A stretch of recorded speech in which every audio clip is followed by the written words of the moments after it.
ചുമ്മാ വീട്ടിൽ കുത്തിയിരുന്നപ്പോൾ പൊറോട്ടയും ബീഫും കഴിക്കാനൊരു മോഹം. നമ്മൾ ഇന്ത്യൻ റെസ്റ്റോറൻറ്റിൽ പോയി ഞാനൊരു മാംഗോ സാലഡ് ആദ്യം ഓർഡർ ചെയ്ത്. അപ്പോൾ പൊറോട്ടയൊക്കെ കുറച്ചല്ലേ കഴിക്കുകയുള്ളൂ, ഇതിൻ്റെ പകുതി ഇമ്മാനുവൽ കൂടെ എടുക്കുമെന്ന് പറഞ്ഞിട്ടുണ്ട്. ഐസക്കിന് ഇമ്മാനുവലിന് ഒരാൾക്ക് ജസ്റ്റ് പ്ലെയിൻ ചിക്കൻ നൂഡിൽസും വേറൊരാൾക്ക് ഷെസ്വാൻ ചിക്കൻ നൂഡിൽസുമാണ് ഓർഡർ ചെയ്തേക്കുന്നത്. ഐസക്ക് ദോശയാണ് കേട്ടോ ഇന്ത്യൻ റെസ്റ്റോറൻറ്റിൽ പോയി എപ്പോഴും കഴിക്കാം. പക്ഷേ ഇപ്രാവശ്യം അവന് കഴിഞ്ഞ പ്രാവശ്യം അവൻ നൂഡിൽ മറ്റുള്ളവരുടെ കടിച്ചു മാറ്റുന്നതുകൊണ്ട് ഇപ്രാവശ്യം നമ്മൾ നൂഡിൽസ് തന്നെ ഓർഡർ ചെയ്തു.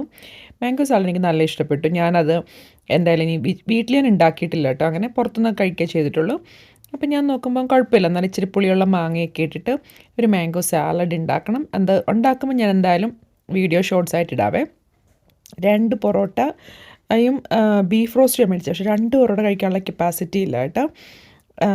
എന്താ പറയുക, നമുക്ക് ചില സമയത്തുണ്ടല്ലോ ഒരു നല്ല മഴയുള്ള സമയമാണ് കേട്ടോ ഇവിടെ.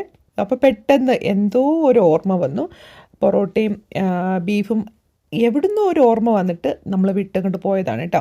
ഇവന്മാർക്ക് പൊറോട്ടയും ബീഫും ഇഷ്ടമില്ലാത്തതുകൊണ്ട് അതിൽ കയറ്റ് വരാൻ ആരുമില്ല, ഞാനും പിള്ളേരും മാത്രമേ പോയുള്ളൂ കേട്ടോ. ഇമ്മാനുവലിൻ്റെ സ്കൂൾ ഇതിൻ്റെ തൊട്ടടുത്താണ്.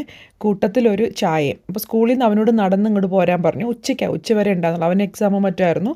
ചെറുതിന് 11:30 വരെയൊക്കെ ക്ലാസ് ഉള്ളൂ. അപ്പോൾ ഒരു 12 മണി കഴിഞ്ഞപ്പോഴത്തേന് നമ്മൾ റെസ്റ്റോറൻറ്റിലെത്തി. പിന്നെ എന്താ പറയുക, കുറേ നേരം അങ്ങനെയൊക്കെ വർത്താനം പറഞ്ഞ് ഇന്നത്തെ ഒരു ലഞ്ച് അങ്ങനെ അവസാനിച്ചു.